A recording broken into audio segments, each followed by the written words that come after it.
Le lycée Sergent Malamine Camara, c'est un lycée qui a été créé, disons, depuis octobre 2003. Nous étions aux parcelles à l'unité 13, n'est-ce pas, à l'école élémentaire de l'unité 13. Hein. Nous avons fait 4 ans là-bas.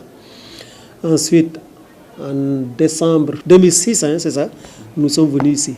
Le lycée est un lycée à cycle complet, de la 6e à la terminale. L'effectif tourne autour de 3400 élèves. Il y a presque une centaine de professeurs et une trentaine de surveillants. C'est un lycée de banlieue, hein? Donc comme tout lycée de banlieue, c'est un lycée à problème, n'est-ce pas? Parce que presque, si on regarde bien ici, il y a plein de quartiers qui nous entourent. Il y a les Parcelles, il y a Nord Foire, Ouest Foire, n'est-ce pas? Le Grand Yoff, Scat Urbam, Padoua. Donc, vous voyez, donc vraiment, nous sommes un lycée de banlieue. Et donc, nous sommes confrontés quand même à un problème d'accueil, n'est-ce pas? La capacité d'accueil est très réduite. Actuellement, nous avons 36 salles physiques pour 52 classes pédagogiques. N'est-ce pas? Donc, il y a un déficit quand même de 16 salles. Ouais. Donc, on essaie quand même, avec les 16, d'essayer de tourner selon la disponibilité des salles. Donc, il y a un sérieux problème d'effectifs parce que souvent on rencontre des classes qui ont des effectifs de 90 élèves. Hein. Logiquement, chaque salle de classe ne peut contenir que 56 élèves. Mais il nous arrive souvent que des gosses se mettent à 3 ou 4, surtout en 6e, 5e, n'est-ce pas? 90. En seconde, on a eu de sérieux problèmes cette année parce qu'on nous a envoyé plein d'élèves, on n'est pas où les mettre, n'est-ce pas? Donc, il y a eu 2 secondes qui ont commencé presque leur cours, si on peut le dire comme ça, en janvier, n'est-ce pas? Parce qu'on n'est pas où les mettre du tout, n'est-ce pas? Le ministère nous a envoyé, l'IA, l'inspection d'académie nous a envoyé des élèves, bof, puisque c'était des élèves qui ont réussi au BFM, ou bien qui avaient la moyenne, donc ils avaient le droit d'être orientés, et comme ils habitaient les parages, donc il y avait comme seul lycée qui pourrait les accueillir, le lycée Sergent Malamine Camara. Il faut aussi envisager quand même de former les enseignants, parce qu'on nous envoie très souvent des enseignants vacataires qui viennent juste de l'université. C'est des étudiants. À l'université, on n'apprend pas comment enseigner, n'est-ce pas? Donc, ce qu'ils savent comme bagage pédagogique, c'est ce qu'ils ont eu en terminale, n'est-ce pas? Donc, quand même, je pense que pour avoir un système fiable, il serait quand même préférable et souhaitable de former des enseignants, n'est-ce pas, comme ça se faisait dans les années passées. La grève des professeurs qui a débuté depuis le mois de décembre, ils ont déposé une plateforme à l'ouverture des classes. Après un répit d'1 mois, comme leur permet le règlement, ils ont entamé une grève, mais une grève systématique. Ce n'est pas une grève comme les autres. Ils ont fait une grève systématique qui a été accompagnée, si je ne m'abuse, de près de 18 plans d'action. C'est une plateforme revendicative qui avait été déposée par les enseignants depuis 2009 et qui n'a pas fait l'objet d'une étude par l'État sortant. Et maintenant, les conséquences ont abouti à une grève qui a commencé après 2008-2009 et qui continue jusqu'à présent. Soit c'est des promesses qui ne sont pas tenues, ou bien c'est de nouvelles revendications qui émergent.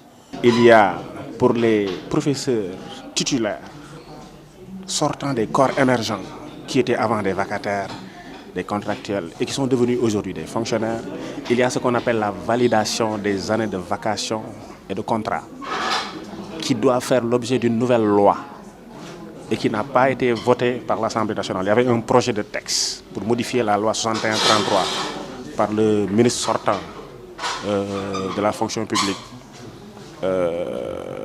avec son collègue Khalidou Diallo de l'éducation. Mais le texte n'était pas prêt et jusqu'à présent il n'a pas été introduit à l'Assemblée. C'est le motif de la grève du SAEMS.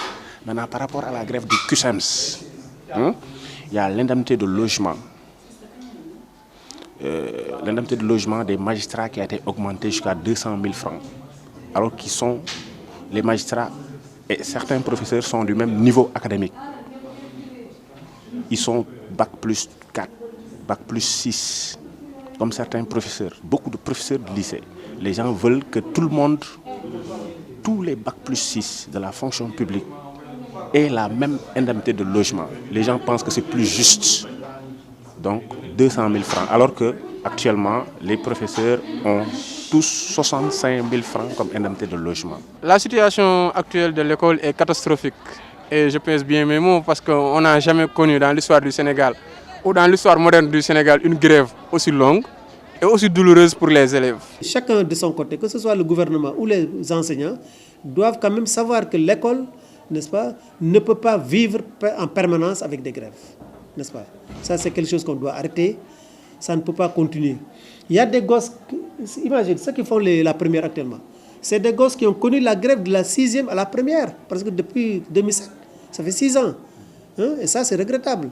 Depuis lundi, les gosses venaient, les élèves venaient, ils sortaient les autres qui étaient en classe. Parce que depuis lundi, hein, les élèves travaillent, n'est-ce pas? Mais on les sortait souvent à partir de 9h.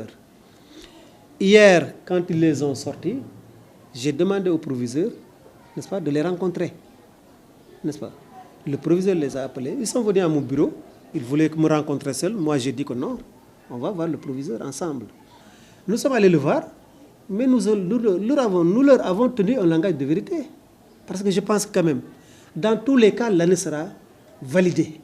Donc rien ne sert quand même de perdre son temps. Pourquoi ils ont stoppé l'année au 31 juillet et pourquoi ils n'ont pas encore proposé de date pour le bac? C'est parce qu'ils savent que la situation de l'école sénégalaise en ce moment est problématique. Et ce problème-là, ce n'est pas eux qui peuvent le résoudre. C'est pourquoi les élèves avaient prôné une année blanche de rupture.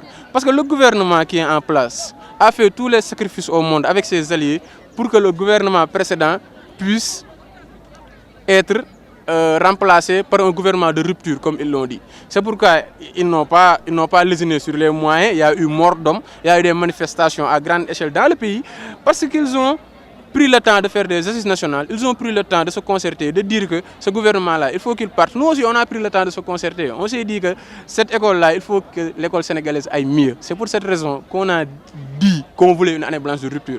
Le gouvernement s'entête.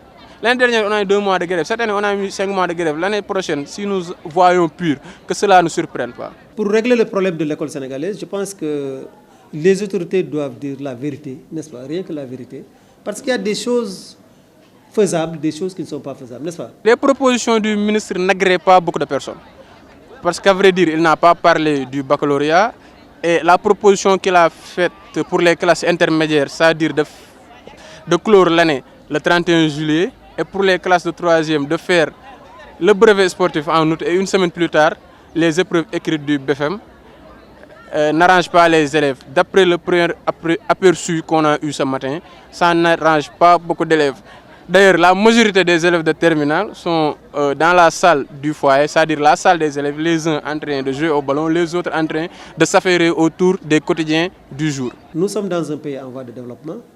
Il y a des moyens, n'est-ce pas, qu'on peut mettre à disposition de l'école pour que l'école marche. Vu la situation, vu les propositions qui ont été faites, ce serait même miraculeux ne serait pas un mot adéquat pour qualifier un élève qui aurait le niveau pour passer en classe supérieure. Parce que le miracle n'a pas sa place dans une situation aussi catastrophique que la nôtre. Ça n'arrange ni les parents, ni les élèves, ni l'État, n'est-ce pas? Parce que l'État a déjà mis beaucoup de milliards, n'est-ce pas, dans l'éducation. Donc si on invalide cette année-là, ça veut dire que ces milliards seront complètement jetés, n'est-ce pas, à l'eau. Donc, et ça, nous sommes un pays quand même en voie de développement. Je pense que le Sénégal a autre chose à faire que d'invalider une année scolaire pour quand même perdre autant de milliards, des centaines de milliards, n'est-ce pas? Je pense que tous les acteurs quand même du système doivent tout faire pour essayer de sauver l'année scolaire. En tant que président, je dois passer dans les salles de classe demain et le discours que je vais tenir aux élèves sera le plus simple au monde, c'est-à-dire je leur expliquerai tout simplement la situation qui prévaut actuellement, les propositions qui ont été faites et je leur dirai de prendre chacun en ce qui le concerne sa responsabilité parce que je ne suis plus disposé à prendre une responsabilité collective, à chacun de prendre sa responsabilité individuelle. Comme l'a suggéré le président, n'est-ce pas, faire les états généraux de l'éducation, essayer une fois pour toutes d'éradiquer vraiment les grèves du système scolaire. Si ce problème est réglé, je pense qu'on pourra quand même tendre vers l'excellence. On ne peut pas être dans un pays où chaque année, n'est-ce pas, les grèves se répètent, n'est-ce pas? En Europe, il y a certes des grèves, mais ce n'est pas comme ça. Donc nous voyons qu'il faut que l'autorité soit quand même ferme, n'est-ce pas? Bien sûr, ferme et être aussi à l'écoute des gens, n'est-ce pas? Autour d'une table, négocier calmement. Vous remercier, n'est-ce pas? Et faire un appel à tous, surtout à tous les acteurs de l'éducation, n'est-ce pas? Pour revoir comment vraiment régler définitivement le problème des grèves dans notre système éducatif. Je pense que le système éducatif ne gagne en rien, n'est-ce pas, avec des grèves cycliques annuelles. Donc tous, que ce soit les enseignants, les parents d'élèves, les élèves, les autorités, les administrateurs de l'école doivent tout faire pour œuvrer quand même, n'est-ce pas, à trouver une solution durable pour une école saine, n'est-ce pas, et crédible.